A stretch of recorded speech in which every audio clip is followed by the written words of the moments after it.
বৰপেটাৰ বাবে এটা গৌৰৱৰ বিষয় আৰু সেয়া হৈছে আমাৰ বৰপেটা একাডেমীৰ ছাত্ৰ বৰ্ণিল নন্দন দাসে বিগত মাহত গুৱাহাটী ডাউনটাউন বিশ্ববিদ্যালয়ত অনুষ্ঠিত হোৱা এখনি আন্তঃৰাষ্ট্ৰীয় ফিডে ৰেটিং দবা প্ৰতিযোগিতাত বৰপেটা দবা একাডেমীৰ দ্বাৰা অংশগ্ৰহণ কৰি আন্তঃৰাষ্ট্ৰীয় ফিডে ৰেটিং 1512 লাভ কৰিবলৈ সক্ষম হৈছে।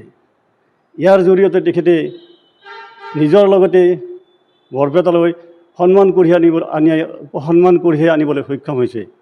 আমি তেখেতৰ বাবে বৰপেটা একাডেমীৰ সমূহ প্ৰশিক্ষক তথা সদস্যবৃন্দই গৌৰৱবোধ কৰিছোঁ। তেখেতক আমি উত্তৰোত্তৰ উন্নতি কামনা কৰিছোঁ। তেখেতে আমাৰ বৰপেটা একাডেমীত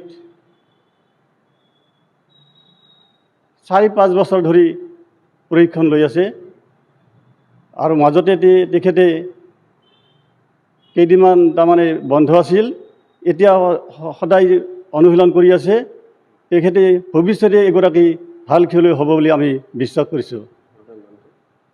মই বৰপেটা একাডেমীৰ প্ৰশিক্ষক দীনেশ চন্দ্ৰ দাস আৰু আমাৰ দুগৰাকী প্ৰশিক্ষক আছে। এগৰাকী হৈছে মোৰ মোতকৈ ডাঙৰ দ্বিজেন্দ্ৰ নাথ দাস আৰু এগৰাকী হৈছে চন্দনা তালুকদাৰ, তেখেত নেশ্যনেল আৰ্বিটৰ। গতিকে আমি গোটেই অঞ্চলটোৱে গৌৰৱবোধ কৰিছোঁ। তেখেতৰ আমি উত্তৰোত্তৰ উন্নতি কামনা কৰিছোঁ।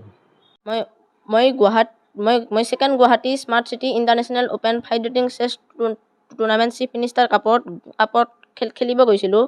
তাত মই 5.5 পইণ্ট স্ক'ৰ কৰিছোঁ 10 ৰাউণ্ডছৰ ভিতৰত, আৰু তাত মই বেষ্ট আনৰেটেডৰ ভিতৰত ছেকেণ্ড প্ৰাইজ লাভ কৰিছোঁ। মোৰ নাম বৰ্ণিল নন্দন দাস, ঘৰ মাজৰহাটী, বৰপেটা।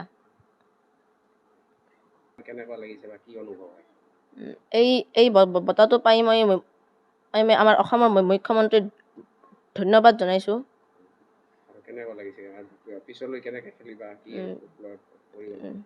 পিছলৈ মই আৰু আগবাঢ়িব ট্ৰাই কৰিম আৰু ভালকৈ খেলিব চেষ্টা কৰিম।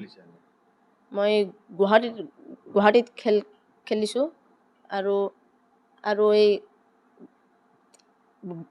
বৰপেটাতো খেলিছোঁ আৰু চিপাঝাৰতো খেলিছোঁ। মই 7 ইয়াৰ্ছৰ মানে নোহোৱাৰ পৰাই দবা খেলা আৰম্ভ কৰিছিলোঁ।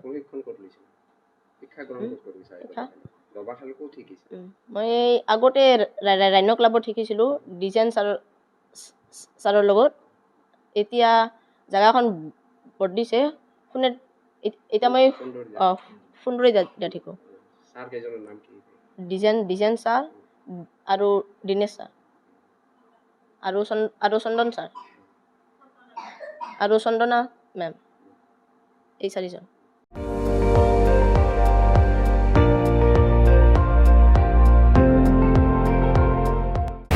আপুনি চাই আছে ND24, সৰ্বশ্ৰেষ্ঠ নহয় সৰ্বোত্তমৰ দৌৰ।